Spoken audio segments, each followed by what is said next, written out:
Greetings once again, mages out there. Duuz-Diz-Din back again with more fairy tale. The 100 Years Quest, where previously the battle to undo the dragonization of the continent's inhabitants, as well as the mind-controlled dragon gods, is underway. Lucy gets some assistance in battling the dragonized Caramel, assistant of the water dragon god, from Brandish, but Brandish's help is not happenstance. As it turns out, the key of Aquarius is located in the seas around Aramina, and of all things, inside the lacrima that is causing the dragonization of the inhabitant. And while the two do find themselves arguing over who should rightfully claim Aquarius's key, the water dragon god Merkphobia, I keep saying his name wrong, his arrival causes a bit of an issue, especially when he goes to swallow Lucy, and not in the sexy way. All the while Natsu is battling it out with a dragonized Brian in the castle of the fire god,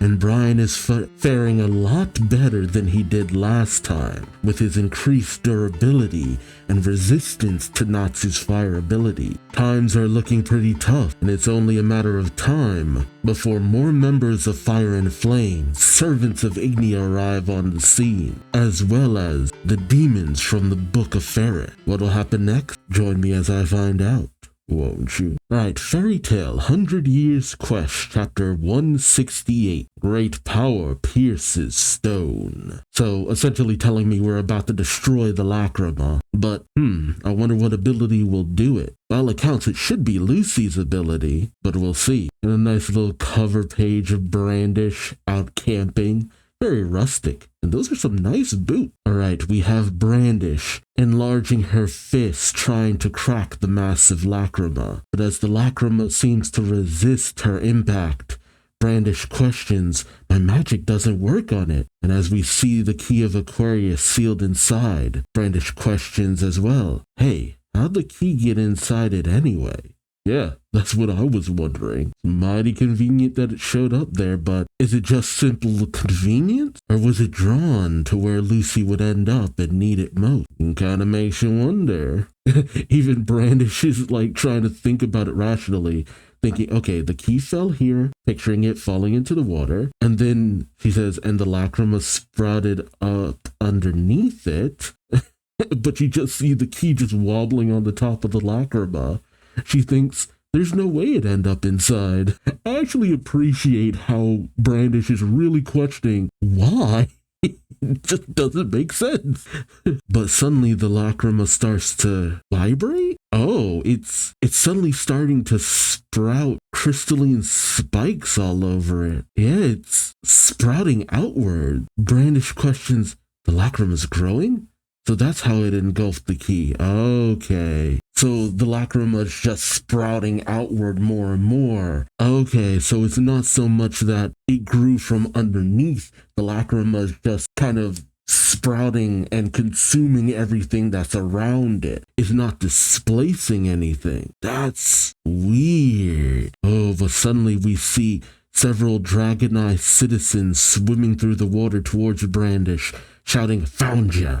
This scoundrel is attacking the water dragon god. Kill her!" I didn't realize they were still capable of sentient speech. I figured it would just be a few of them, but I guess Caramel wasn't as special as I thought she was. Brandish glares, saying, they used to be human. What a pain. She then uses Command T, and suddenly the area around the citizens, as well as Aramina itself, starts to rumble. The people shouting, what?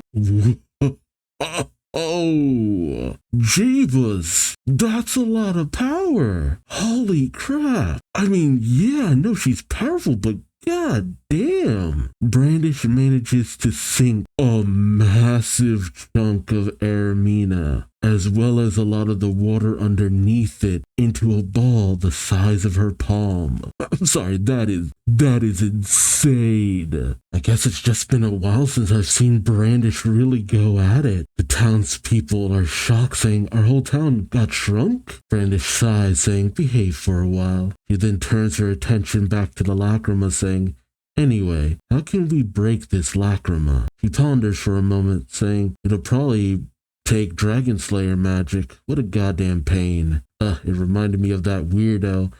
She thinks of God Serena. Oh, and then something goes off in her head and she says, oh, I have an idea. We then pick up with Lucy about to be consumed by mercphobia. And as he bites down on her, oh, of course. Suddenly, Lucy enlarges right in mercphobia's mouth. That's a lot to chew on. As his jaw is forced open, as Lucy says, what? No way. And as a giant-sized Lucy pops out of mercphobia's mouth, Lucy screams, what in the world? Of course. Brandish calls out, use that snake to hit the lacrima. Lucy says, it's a dragon, not a snake. But Brandish tells her, but the power of a dragon might break the lacrima. That's actually not a bad idea. If mercphobia has that much power and the lacrima's too hard to break, get mercphobia to break it.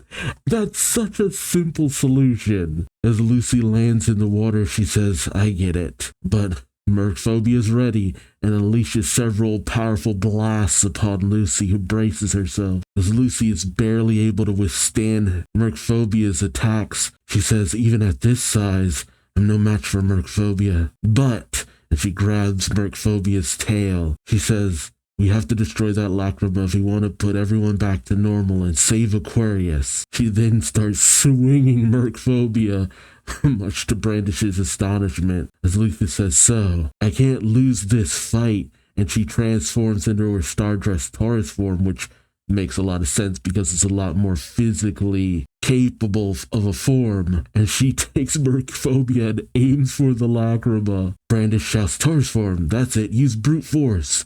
Lucy gives off a massive scream as she slams mercphobia's body into the lacrima. You know, when I thought use mercphobia's power against the lacrima, I thought we'd mostly try to redirect one of his attacks or something. But it's like, nah, his heart's hard as a motherfucker, so use that hard dragon scales as the bluntest instrument possible. The great whip mercphobia. Lucy has found her ultimate weapon.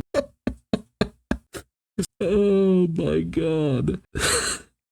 I gotta admit, if this is the way mercphobia gets taken out, this is actually kind of hilariously fun. Because who would have expected a giant Lucy to just freaking whip him into the lacrima? Do I think that's enough to, like, permanently take him out? No. Absolutely not. But hopefully that's what we need to do in order to at least deal with maybe the mind control? The lacrima shatters, Aquarius's key goes flying, and Brandish smiles. Oh, yep, and mercphobia reverts to his human form. Lucy calls out to him, while a shocked Brandish says he turned into a human. A barely conscious mercphobia floats on the surface of the water, saying, what did I add? Used twice in the same story. Mercphobia just cannot get a win. The townspeople are now all reverted to normal. The one hotel manager guy goes, no way! While the townspeople say, what's going on? And when others screams, we then see Caramel floating on the surface of the water as well. And as Brandish shrinks Lucy back down, she cheers, saying, that's one lacrima down. Yay! Mercphobia comes up to them, saying, I lost myself again. Brandish pops off her rebreather mask, saying, could you get over it? You're being a pain. So dismissive. But then Mercphobia says, how are all the townspeople? Is Caramel safe? The hotel manager Kashima comes up, saying, looks like we're in one piece. While Caramel comes up holding her head, saying, though we were tiny for a while there. Right, they had to be turned back to normal in more ways than one. Mercphobia lets out a sigh of relief as we see Aquarius's key floating on the surface of the water, shining. Lucy calls out Aquarius's name as she locks eyes with Brandish. I'm gonna call it now, though. I see this chapter as being very divisive, as there's no way there won't be people who are on two very opposing sides of how this went down. Maybe even three. Because on the one hand, you have the fact that Lucy could not defeat Mercphobia without Brandish's help. But realistically, Lucy should not be able to beat Mercphobia without Brandish's help. If Lucy could just job Mercphobia with nobody else's assistance, even I would call bull on that. And I'm someone who likes when Lucy gets in good wins, which should tell you how I feel about this chapter. But I can also see people saying Mercphobia went down too easily. But the thing is, I'm pretty sure it's implied here that the Lacrima was the key to everything. Take out the Lacrima, Mercphobia as well as the town people all go back to normal, which is a great out for actually full-on defeating the dragon god, because you don't actually have to defeat them. In fact, this makes things even easier than when we had to take them down before, because if we have to speedrun them and they are stronger than they were before, then it's like, okay, you have to give us a way of just instantly defeating them. And the best way to do that is have something you just have to break. It's like going up against a boss that has no health bar, but this item over here does. Are you gonna keep beating the guy whose health bar is not really even going down? Or are you gonna go for the item that if you destroy it, you insta-win? You know? But I also see people saying that Lucy should have defeated Mercphobia without Brandish's help. She should have been able to solo this. Like, there's so much discourse I can instantly see coming from this. But personally, from me personally, I say that this was handled in the most competent way possible, because as someone who has seen how capable Lucy has gotten, she was not capable enough to defeat Mercphobia by herself. And that's just fact. Because we faced off with Mercphobia before, and it took damn near everybody to take him on, as well as a stat boost from Ignia. Like, nah, that I would have called BS. In fact, I was calling it from the start. Everybody's gonna need some form of help in order to defeat these enemies, and especially Lucy. Lucy has not been shown to have some otherworldly power. Yes, her magical abilities have gotten a lot more powerful, and maybe she could have unleashed some ultimate star dress form. That could have been cool. But the way I see it, this was the most practical way of giving Lucy the W. And I'll honestly take it. It was fun. I think that's the biggest deciding factor for me. It was a fun visual moment, and it pays off the fact that Brandish had to be here because of the search for Aquarius's key. We put that plot line in at the end of the original series. We had to pay this all off. If we didn't have that, Brandish's presence here would feel so like, what are you doing? Why are you doing this? But we set up Brandish being on this adventure from the end of the original series, the beginning of this series, and now. It makes a lot more sense than I feel like most people will probably acknowledge. But I'm actually really fine with it. Still would love to see some amazing feat from Lucy, and on top of that, again, I keep bringing it up, we still have the demons from the Book of Ferris, we still have the members of Fire and Flame. The battle ain't over just yet, so Lucy might still yet have a great moment to shine. I'm not holding my breath on that. I've given up on most instances of Lucy really getting like a really badass moment. And if this is the most I get in terms of that, I'm at least a little satisfied. But let me know your thoughts in the comment section below. Was this an awesome victory for Lucy? Are you disappointed that she needed help from Brandish? Or are you disappointed that Mercphobia went down so easily? Or is it some other category? Let me know in the comments below. Like, comment, subscribe if you enjoyed the ride. Thank you so much for watching.